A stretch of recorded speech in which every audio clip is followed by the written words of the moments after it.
members of Congress who were involved in it don't really know what to say when this news first comes out. I mean, certainly if you're Hamilton Fish III, the fact that one of your senior staffers has been arrested for perjury for denying that he knows a Nazi spy is certainly not good.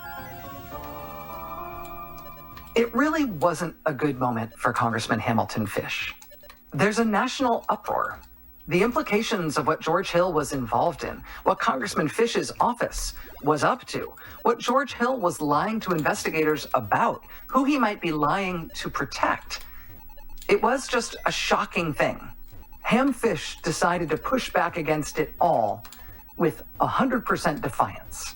He continued to denounce the prosecution of George Hill. He said the indictment of Hill was not just a smear, it was a travesty. It was a political put-up job. It was an illegitimate use of the Justice Department's power to go after him and the whole America First movement, all for political reasons. He even led a group of members of Congress to move to put up the bail money for George Hill. But George Hill was ultimately put on trial for corrupt perjury. Prosecutor William Maloney made his case to the jury, and George Hill was quickly convicted on all counts. George Hill, who was a secretary to Representative Fish, was convicted this afternoon of perjury. He was charged with making false statements before a grand jury in connection with its investigation of Axis propaganda. Prosecutor William Power Maloney in court described George Hill as an important cog in a propaganda machine so effective it was able to reach in and use the halls of our own Congress to spread its lies and half-truths to try to conquer and divide us. George Hill was sentenced to more than 2 years in federal prison. But after his conviction, things suddenly and unexpectedly got worse for the members of Congress who'd been wrapped up in this conspiracy. Because after he was convicted, George Hill had an attack of conscience. He told prosecutors he was ready to tell the truth.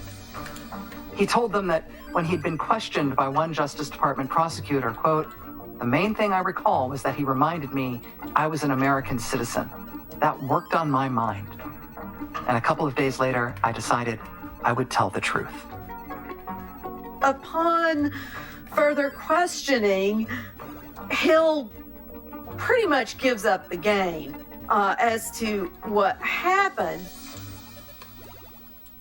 George Hill testified in open court that not only had he been personally involved in the propaganda operation with Viereck, the Nazi agent, he testified that he'd been instructed to take part in it by his boss, by Congressman Hamilton Fish.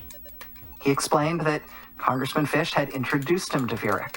Congressman Fish told him to do what Viereck wanted. Congressman Fish knew Viereck was paying George Hill for what he was doing.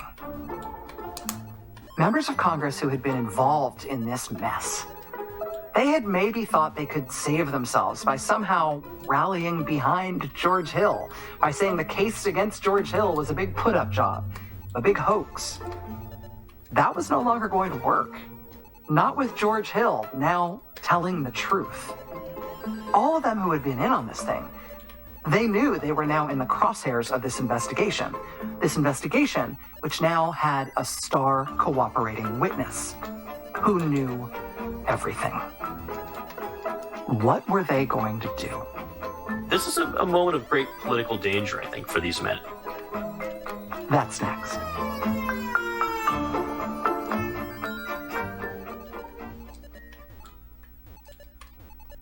Keep up with the actions of Russian President Vladimir Putin's military in its war of aggression. Keep up with The insurrection was a blatant attempt to use force to destroy American democracy and the rule of law. Keep up with The Supreme Court is fundamentally a reactionary institution in American life, has been for most of it. Keep up with what matters. Keep up with Chris. All In with Chris Hayes. Weeknights at 8 Eastern on MSNBC. And why is this happening? The Chris Hayes Podcast. New episodes every Tuesday, wherever you get your podcasts. I'm Tremaine Lee, MSNBC correspondent and host of the podcast Into America. Many of the mourning traditions in the Black community developed in reaction to the pain and violence inflicted upon us. But the funeral, as a celebration of life, is a beautiful form of resistance. So when we celebrate life, We are celebrating that you made it to whatever stage you made it to, and you have done well. That biblical phrase comes from, well done, my good and faithful servant.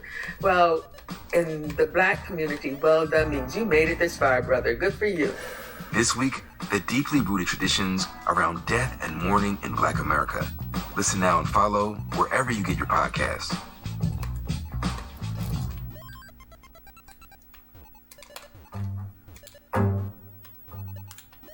George Hill, who was a secretary to Representative Fish, was convicted this afternoon of perjury. Justice Department prosecutor William Power Maloney was on a roll. Maloney had indicted and convicted George Hill, top aide to sitting Republican Congressman Hamilton Fish, and then he'd flipped him into a cooperating witness. Maloney also indicted George Sylvester Viereck himself, the top Nazi propaganda agent in the United States, the mastermind behind this audacious plan to run an industrial-scale Nazi propaganda scheme through the U.S. Congress. George Sylvester Viereck, well-known publicist, has been indicted by a grand jury which pictures him as using congressional franks to send out his material. Special Prosecutor William Power Maloney spoke of Viereck as one of the most serious menaces to this country. When Prosecutor William Maloney put Viereck, the Nazi agent, on trial, Viereck's defense called a surprise witness on his behalf. They called Norma Lundeen, the widow of Senator Ernest Lundeen, who had died in that mysterious plane crash.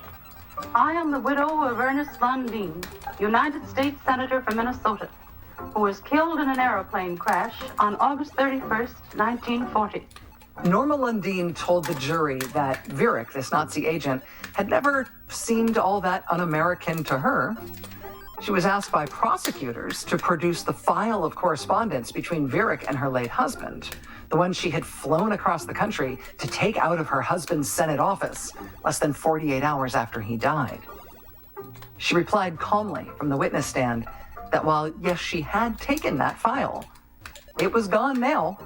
She said there'd been a break-in at her home, and that particular file must have been taken by the burglar. Yes, it must have been a burglar. Hundreds of pages of correspondence from that file